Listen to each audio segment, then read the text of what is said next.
எல்லாருக்கும் வணக்கம். இன்னைக்கு நம்ம விதிவிலக்காக திகழ் சேனல்ல பார்க்க போறது பாரதிய சாட்சிய அதிநியத்துல இருக்கக்கூடிய செக்ஷன் 1. ஸோ இது வரைக்கும் நான் இன்ட்ரோடக்ஷன் வீடியோவை பார்க்கல அப்படிங்கிறவங்க கீழே இருக்க டிஸ்கிரிப்ஷன் பாக்ஸ்ல நான் லிங்க் கொடுக்குறேன். ஸோ அந்த இன்ட்ரோடக்ஷன் கிளாஸை பார்த்துட்டு அதன் பிறகு இந்த செக்ஷன்ஸை கண்டினியூ பண்ணுங்க. வாங்க நம்ம வீடியோக்குள்ள போலாம். Part 1 chapter 1 preliminary. இதுல section 1 short title application and commencement பத்தி சொல்லுது. ஸோ இந்த ஆக்டை வந்து பாரதிய சாட்சிய அதிநியம் அப்படின்னு அழைக்கணும். இது 2023ன்னு சொல்லணும் அப்படின்னு சொல்லி ஃபர்ஸ்ட் சப்செக்ஷன்ல சொல்லியிருப்பாங்க. ஸோ பாரதிய சாட்சிய அதிநியம் 2023 இதுதான் இந்த ஆக்டோடைய பேர். அடுத்து இது எங்கெங்கெல்லாம் அப்ளை ஆகும் அப்படின்னா, it applies to all judicial proceedings in or before any court, including court martial, but not to affidavits presented to any court or officer. No, இது proceedings martial அப்படின்னு சொல்லக்கூடிய நீதிமன்றத்துக்கு அப்ளை ஆகுது. ஆனா அஃபிடவிட்க்கு அப்ளை ஆகாது.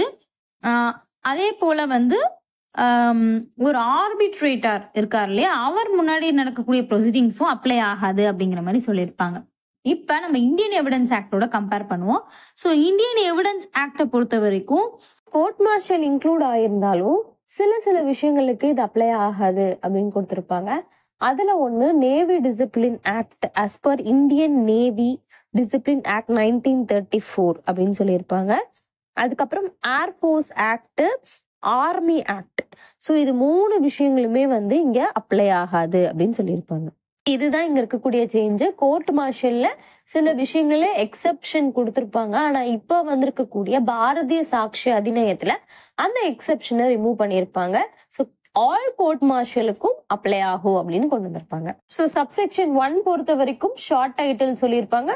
சப்செக்ஷன் 2 பொறுத்த வரைக்கும் எக்ஸ்டெண்டை பத்தி சொல்லியிருப்பாங்க.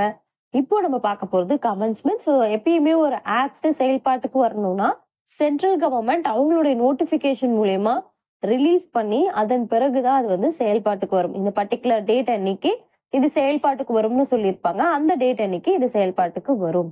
ஸோ இப்போ பாரதிய சாட்சிய அதிநியம் பொறுத்த வரைக்கும் 1/7/2024 இருந்து செயல்பாட்டுக்கு வருது. பாரதிய சாட்சிய அதிநியத்துடைய ஆக்ட் நம்பர் 47 of 2023 அண்ட் இது என்னைக்கு எனாக்ட் ஆகப்பட்டுச்சு அப்படின்னா 25th December 2023. முதல்ல ஜம்மு அண்ட் காஷ்மீர் அப்படிங்கிற ஒரு கான்செப்ட் வரும். அது வந்து எக்ஸப்ட் ஜம்மு அண்ட் காஷ்மீர் வர இடங்கள் எல்லாம் இப்போ ஹோல் ஆஃப் இந்தியா அப்படின்னு கான்செப்ட் கொண்டு வந்திருப்பாங்க.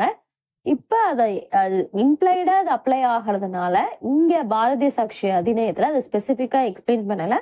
ஆனா இது ஹோல் ஆஃப் இந்தியா தான் அப்ளை ஆகுது. நான் அப்ளிகபிலிட்டி பார்த்த வரைக்கும் இங்க ஆர்பிட்ரேட்டர்ஸ்க்கு இது அப்ளை ஆகாது அப்படின்னும், அஃபிடவிட்ஸ்க்கு இது பொருந்தாது அப்படின்னும் சொல்லியிருப்பாங்க. அஃபிடவிட்ஸ்க்கு எப்பவுமே இது பொருந்தாதானா? இல்ல, அஃபிடவிட்ஸ்க்கு சில சூழ்நிலைகள்ல பொருந்தும். அது எப்ப அப்படின்னா கோர்ட் வந்து அதை டைரக்ட் பண்ணியிருந்தாலும் இல்ல கோர்ட் வந்து பர்மிட் பண்ணியிருந்தாலும் அந்த சிச்சுவேஷன்ஸ்ல பொருந்தும். இதுக்கான example section 26 subsection 2 of CPC, section 156 subsection 3 of CrPC, section 200 of CrPC. So இதெல்லாம் பிரைவேட் கம்ப்ளைண்ட் பத்தி பேசுது. ஸோ இந்த இடங்கள் எல்லாத்துலயுமே நீங்க அஃபிடவிட் வச்சு ப்ரொடியூஸ் பண்ணணும்னு டைரக்ட் பண்ணியிருப்பாங்க. ஸோ அதனால இந்த இடத்துல இது அலவுடு. அதே போல வந்து பர்மிஷன் எங்க எக்ஸாம்பிள் சொல்லணும்னா செக்ஷன் 145 ஆஃப் நெகோஷியபிள் இன்ஸ்ட்ருமெண்ட் ஆக்ட்ல கோர்ட் பர்மிட் பண்ணுச்சுன்னா அந்த இடத்துல நீங்க அஃபிடவிட்டோட ப்ரொடியூஸ் பண்ணலாம் அப்படின்னு சொல்லியிருப்பாங்க. ஸோ அஃபிடவிட் அங்க எவிடன்ஸா கன்சிடர் பண்ணப்படுது.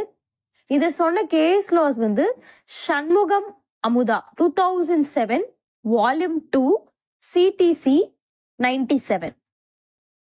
இன்னொரு கேஸ் இன்றி Priyanka case 2016 Supreme Court case.